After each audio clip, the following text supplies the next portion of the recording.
nouvel invité ici depuis le M Gallery pour ces Cannes Lions. J'ai le plaisir de recevoir Paul Boulanger, CEO de Starcom, Spark et Publicis Media Content.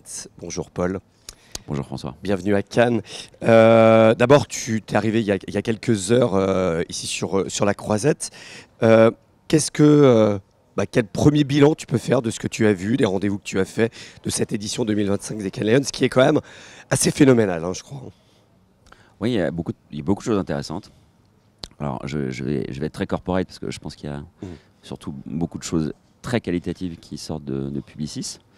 Il y a même des soutenances pour aller jusqu'au Titanium. Donc voilà, c'est vraiment, enfin, c'est une bonne année. C'était aussi une excellente année l'année dernière avec Publicis Conseil qui était Agency of the Year. Donc difficile de rester au même niveau que l'année dernière, mais je pense qu'il y a un très très gros niveau. Et puis il y a aussi, on a Lidl Eyes de Marcel pour Lidl, qui est un super cas qui mêle justement l'intelligence artificielle avec une brand equity hyper forte. Donc ça, pareil, hein, je pense que c'est j'espère en tout cas que ça va être un grand succès ici, mais je crois en tout cas. Justement, elle a été étudiée par Kantar, cette campagne, qui démontre sans créativité, on perd un point de PIB.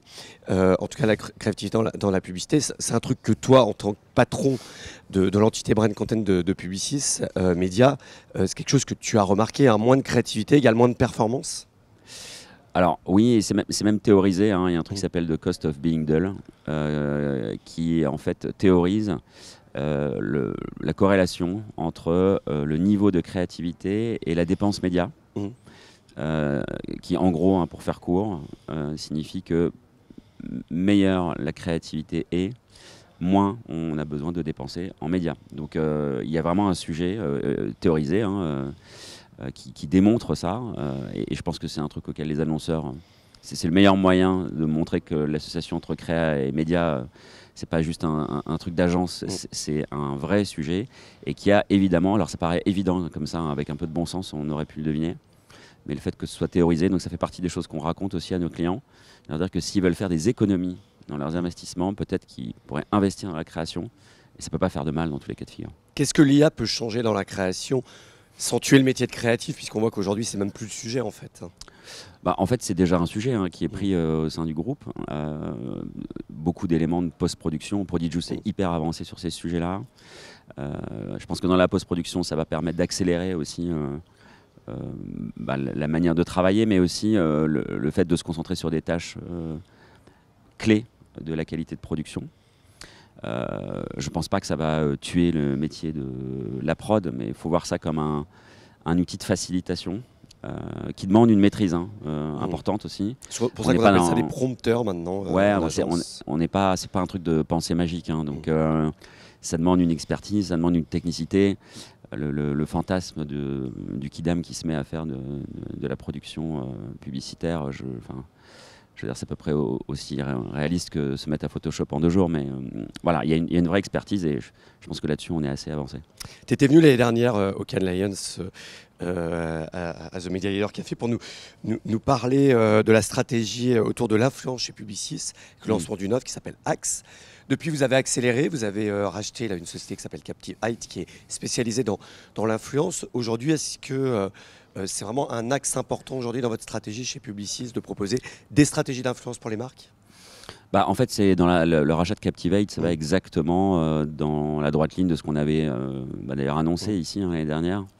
L'offre Axe qui avait été, comment dire, j'ai le mot anglais, packagé, mais le rachat d'Influential nous avait permis de lancer Axe. Le rachat de Captivate, ça va tout à fait dans ce sens-là, c'est-à-dire qu'il n'y a pas une discussion aujourd'hui avec les clients où il n'y a pas ce sujet de l'influence. Ce sujet de l'influence, il est, à mon avis, à 2 niveaux. Il y a un sujet d'intelligence et pas uniquement de captation d'une base d'abonnés d'un influenceur. Ça, je pense que cette époque-là, elle est clairement révolue, et c'est tant mieux.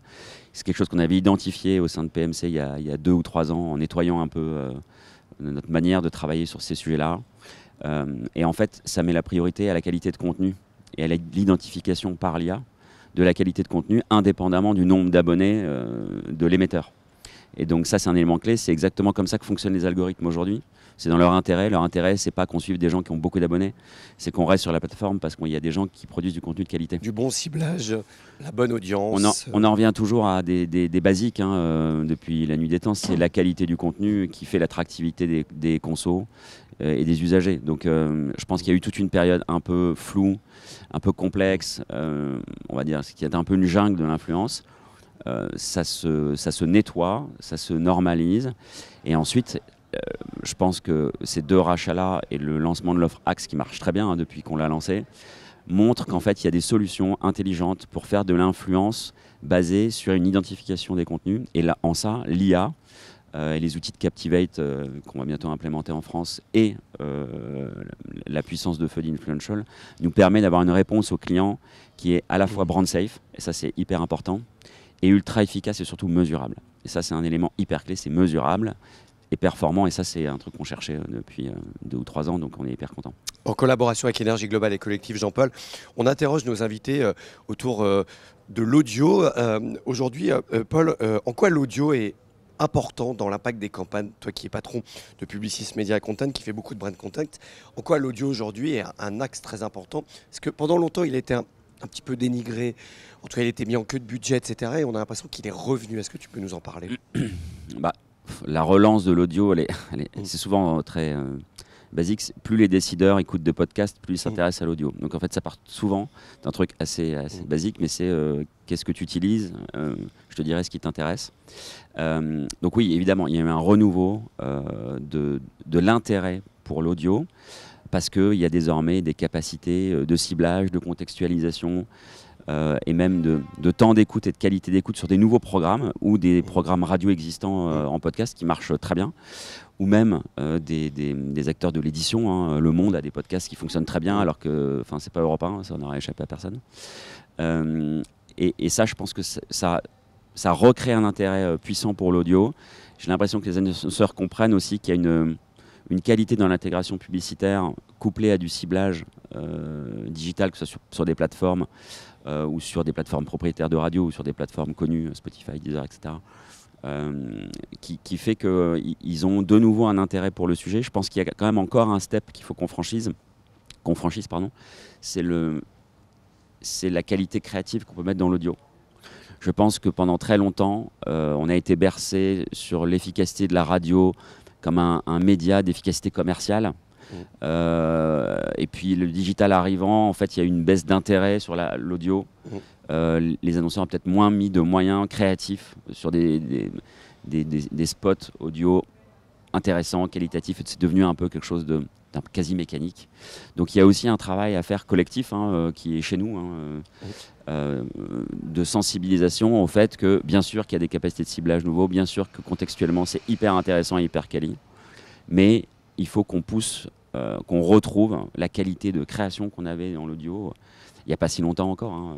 Je pense que c'est un élément clé et c'est sûr que ça va être un levier de plus en plus en progression dans les 2 ou 3 années qui viennent. Merci beaucoup Paul, bon can à toi. Merci François.